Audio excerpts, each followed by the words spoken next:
Senna into his 73rd lap, and he's leading Nigel Mansell by 5 seconds, with Mansell having to leave the pit lane and speed up.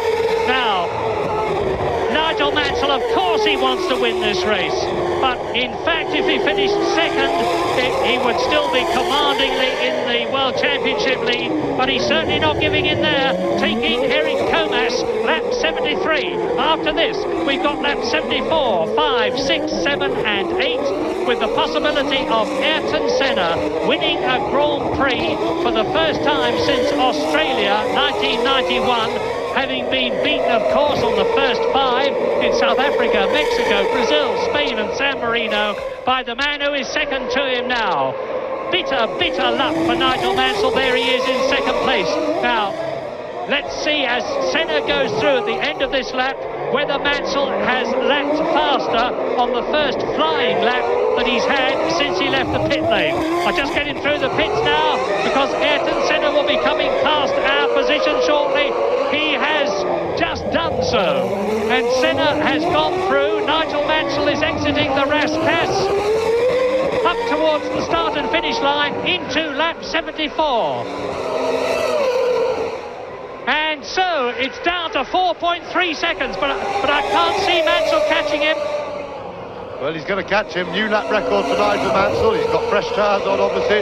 Tremendous grip advantage, and he really put his life in, or his race in Eric Comas's hands when he went through at the Mirabeau. Then he came from a long way back, so he's in real racing, charging mood, Mansell. And there is the new lap record captured up, and that's knocked a whole second off, or just more than a second than Mansell's previous fastest lap. Remember, he's got fresh tyres on, maybe an absolutely crucial advantage in the battle to get past Senna, but Senna can and will, I'm sure, make his McLaren grow immensely in width when Mansell catches him. Mansell will catch him by the end of the next lap, I would have thought. Mansell absolutely flying. About halfway around the next lap at this rate. This is really exciting stuff. This is coming up towards the end of lap 74 in this 70-lap race, 78-lap race, and you're looking at the first and second place man.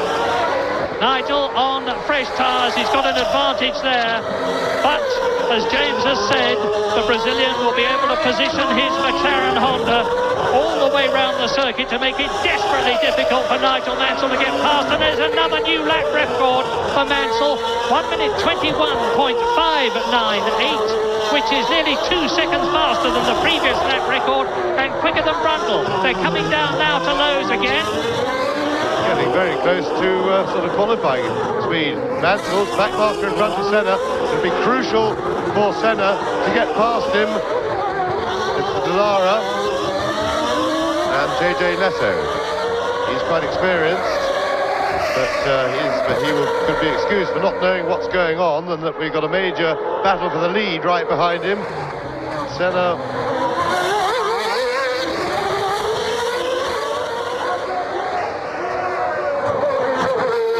And Mansell made it through as well. Leto saw them coming, so that's one back marker out of the way. Senna won't want back markers in this. He'll fancy his chances to be able to block Mansell, I would have thought, without the help of any back markers.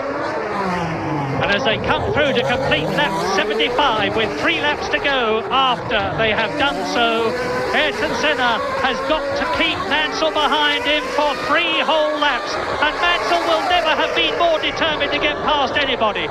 These two are the implacable rivals in Formula One, and you can see for yourselves what the situation is now as Mansell swarms around all over the McLaren into Casino Square again. There's 3 laps of this that Ayrton Senna has got to resist, and Nigel Mansell knows that the man ahead of him is the man that can deny him his 6th successive Grand Prix victory and his first Monaco Grand Prix win. And it could be the chicane. Remember that last year, the chicane that they approach after they have left the tunnel is where Mansell did his stupefying passing manoeuvre on Alain Prost Ferrari to move up to second place. This is where he did it. Senna probably remembers that too. This is lap 76. They're going to be starting the last lap for one at the end of this one. What a battle for the lead.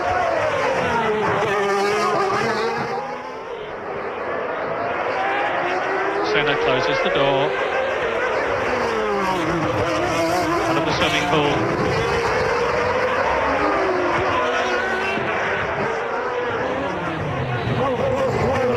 Now this is Mansell's opportunity as they come up to Saint-Devote. He's tucked right under the rear wing of Ayrton Senna's McLaren. This is the start of lap 77, the last lap but one. Even if Mansell doesn't get past Senna, and he's going to have a job, this is going to be probably the closest finish we've ever had at Monaco. This is really tremendous stuff.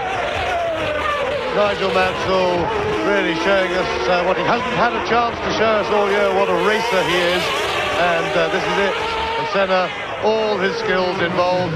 He's got a much slower car, courtesy, quite apart from the different relative performance of the actual cars. He's got very clapped out tyres on his car. Mansell's got fresh rubber on, all the grip in the world, but this is narrow, this is Monaco, and it will be a major achievement if Mansell can get past.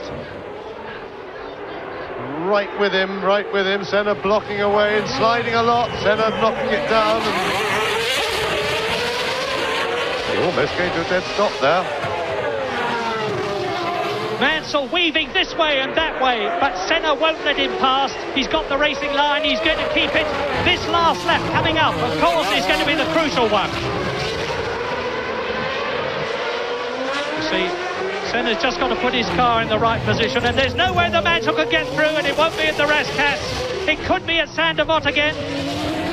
But Senna demonstrates that Honda have caught up with Renault as terms of engine power. Mansell said they had yesterday, and Senna actually pulls away a little bit last lap. You can see how careful Senna is as he exits the Rascasse. He doesn't hurry through it. He gets the car pointed and gets on the power very early, and that's protected him each time. And Senna through the Casino Square, down the hill to Mirabeau is an important point, but he's got just enough breathing space there from Nigel Mansell, and it's going to be from the chicane onwards. No passing here around the Portier, and not into the tunnel. Senna early on the power, I'm sure. Now through the bend in the tunnel. It's got to be a brilliantly courageous move by Nigel Mansell if he's going to win the Monaco Grand Prix for the first time, because Senna knows that he's got considerably less than half a lap between himself and his first victory of 1992. This is the swimming pool. It's only the left here, the right again, the left, and into the Rascasse, and I do not see how Mansell, even Nigel Mansell on fresh tyres, is going to be able to get by. He can't. Ayrton Senna has won the Monaco Grand Prix, almost certainly, as he exits the Rascasse. Mansell closes, but it's too late, and Ayrton Senna wins at Monaco for the 5th time in 6 years. An incredible achievement, and I think he's blown his engine as he does so.